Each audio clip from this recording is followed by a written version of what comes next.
Hello ladies and gentlemen, welcome back to Premier League Fantasy Football and welcome to my video. In today's video I'm going to look at my team, seeing how well it performed in Game Week 20, then we move ahead to Game Week 21. So if you're new to the channel, please do subscribe and drop a like in the video as it helps my channel out a lot. So here we go. So I am back. I had a long holiday and I'm back with FPL and I cannot wait to get started. So let's have a look at my team for Game Week 20 and see how well they did. So for Game Week 20, I got 84 points, above the average of 59, and I made 2 free transfers. Now, a lot of people haven't seen my previous teams for the previous weeks because, yeah, I just had a long holiday, really. I wanted to get out there, really enjoy my time off from work with my family. So if I just scroll back a little bit to, I don't know, for like Game Week 17, let's just say, right? For Game Week 17, I got 75 points. Actually, if I go a little bit more back, this is where I took my -4. So in Game Week 16, 62, so above the average. You know, my goal was to kind of try to get in that top 500k after Christmas, and I have made it. I am 457,000, so that's good. A lot of game weeks still left. Obviously, there's lots of chips to be played, so I'm trying to push now to the top 100k. When game week 20, like halfway through game week 20, I was around the 200k mark, so there is a very good chance that I can get there. Just need to continue to do well. So for game week 17, as you can see, 44 points was the average. I had 75. I'll go through the transfers in a second. Salah was my captain, but Dan Burn came off my bench, gave me a whopping 14 points. That helped out a lot. With Livramento as well, getting a clean sheet and bonus points. Palmer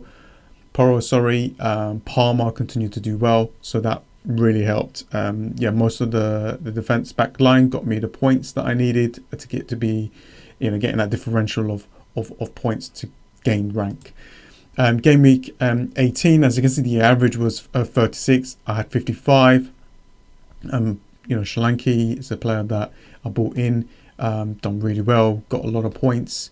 Bought him in against the team against Nottingham Forest, done well against Fulham as well, scoring a goal. Yeah, he's been a great addition for Haaland's replacement. So really happy with that. As you can see, Salah scored. Gabriel helped out a little bit there, scoring a goal against Liverpool. So his percentage of ownership is quite low, so I was happy with that. But Solanke was the main player that brought me a lot of points. Do you know what hurt me a lot is the goalkeeper? As you can see, I brought in Martinez and he got me basically 1-1. It's not good at all. I haven't played Areola. As you can see, he started the last 3 games, got a massive amount of points, and he was on my bench. And he wasn't playing. I don't know. Let's just move away from goalkeepers because I'm done with. I'm just gonna stick with one forever. I'm not gonna touch them at all. Game week 19 wasn't the best. I think it wasn't good for a lot of people out there.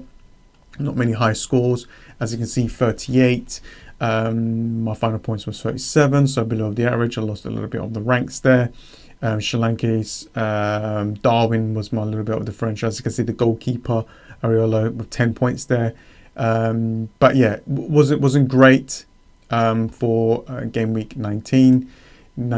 As you can see, we kind of expected Newcastle to do well against Nottingham Forest. That just did not pay out. But for game week 20, I got 84 points. I made 2 free transfers.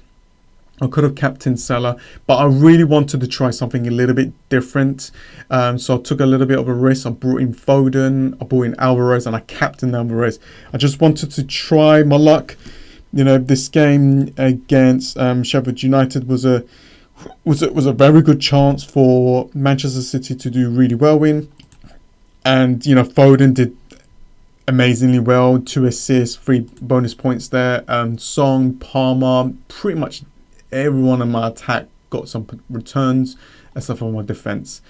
If I captained Salah instead of Alvarez, I would have got obviously more points, and I would have been doing really well in the overall ranks. But so that's that.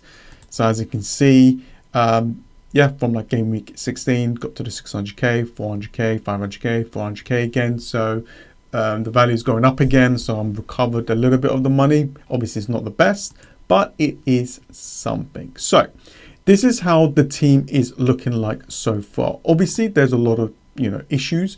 You got a lot of players that is gone to the AFCON, Asia Cup, and so there's some players that are injured. So I've got a few options and a few players that I need to kind of switch around. I think with one transfer I should be okay, and then kind of slowly try to get Haaland back into the team. Now I got Martinez in goal against Everton, which isn't the best fixture really for Aston Villa. I think Everton plays really well at home. Pero against Manchester United. I don't really have another Tottenham player, but that's going to be quite tough away against Man United. So it looks like I need more Arsenal players. As you can see, Crystal Palace at home, that looks really good. So I'm thinking to remove Song for Saka. So that will probably be my move. Dan Burn and Livramento, I'm not really expecting too much from them really. I'm just going to hope the best that everyone scores the goals and gets the points. My captain is going to be Palmer. That could change, but I think Palmer, that could change for Saka actually. So if I don't go for Palmer, I'm probably going to go for Saka. And, I've got Livramento, I've got Solanke, Watkins, Alvarez up front. So quite a few issues here. So I'm going to go to Draft Hound, which you guys can click the link in my description to check this website out. So I'm going to have a quick look here. So if I just go for, I don't know, let's just say I want a midfielder, right? Because a midfielder is an area that I need to sort out. There is a chance that I probably might keep Salah, but we will see. So I have Foden, I've got Palmer, and this shows like, the players that could get a lot of points for Gameweek 21. Palmer is up there against Fulham. You got Foden. I don't have Saka. I would love to get Saka because if I go to like Gameweek 22, Saka is still like the top 5. If I go to Gameweek 23, as you can see, Saka is just outside of the top 5. But most of these players here, like Foden, Ronaldo, I've got lots of Manchester City cover. Bowman could be injured. He could be injured for that game as well. So I'm kind of happy with what I got. So if I get Saka in now, that will definitely help out. So let's just say that I don't know, let's just say I put, I'll just do this. I still have a lot of money in the bank to kind of help me out. Now, there is a chance that if I have the money, I probably will make a defensive move. So let's just clear that out. Let's have a look at the defenders. Let's see who's going to get, or who's got the potential to get a lot of points. Gabriel's up there. Emerson, White. So you've got a lot of Arsenal defence there. Esputenan is back from injury. Ake, Walker. A lot of the Manchester City defence, which I'm not sure about. But as you can see, looking ahead to game week 22, they're looking good. There's potential there to get some points if you get one right and it works. Then yeah, you're laughing. And as you can see, more Manchester City players. Then you're looking at Botman and Burn there. And I already got cover for Newcastle. So it looks like to me that I should be doing a Manchester City move, but I don't know if I want to. I think bringing in Saka probably is the best bet. So I might just do that. Now, if I just go back to my team, let's go to transfers. Now, I can remove Salah. It's not a problem. I can do that. But I want to keep him. I'm going to keep him for a little bit more. And let's just say that I do bring in Saka. I mean, I could go for Gordon back, Douglas. But I'm quite happy to bring in Saka because Saka I need, because if he does well, then he will hurt me. So I'm going to have to bring him back, trying to maintain the rank. So I've got 7.3. And as you can see, if I remove Alvarez, I've got 14.2. So I can bring in Haaland in game week 22 against Burnley, and I got Foden as well. I'm happy to remove Alvarez. So as you can see, that works out really well. Even though if I bring in Saka, I could keep Alvarez. I could remove Solanke. Solanke's got a decent fixtures. It's okay fixtures. I mean, he's a player that can always do well. But I have other problems, I've got other problems to deal with. Alvarez is a player that, I mean, he's starting, right? He's doing well, so why not keep him? But I'm not sure. I can't just bet on all Manchester City players doing well. So I'm trying to get other players from different teams. But that's the kind of the concept here. Now, the issue is here, right? The defense. So if I so I got 1, 2, 3, 4, 5, 6, 7, 8, 9, 10, 11, right? So I might be able to be okay for next game week, but I got no other players to kind of help me out. So if there's any injuries, if there's any other suspensions, or if there's a player that doesn't play and is on the bench, then that's going to hurt a lot. So I do need to start looking at that and try to fix that as much as I can. Maybe going for some Brighton players. So I'm going to have a look at Esputenhan right now to see if I could, bring him in without hurting me getting, Haaland. And my priority is to get Haaland back as soon as I can. I can get him this game week, but I think if I wait one more game week, then I can bring him for free. But like this, it'll be a -4. If I remove Alvarez, that's 13. So as you can see, if I do this, it will hurt. But if I don't go for Saka, if I go for Odegaard, maybe I could make that money. But I don't want to risk that right now.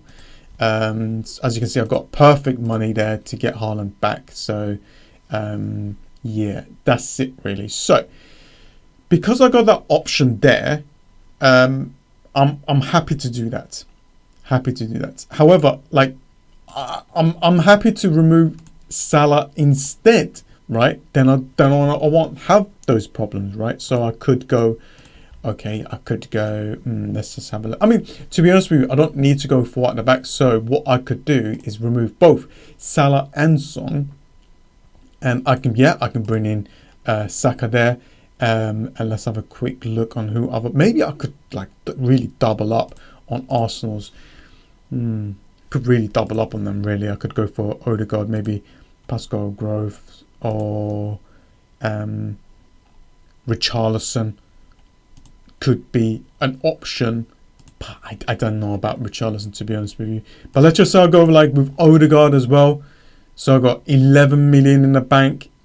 I can bring in Haaland in the next, in game week 22, and I got 4.7, and I just need to remove Odegaard to bring in Salah back. So what's the Salah's point? There we go.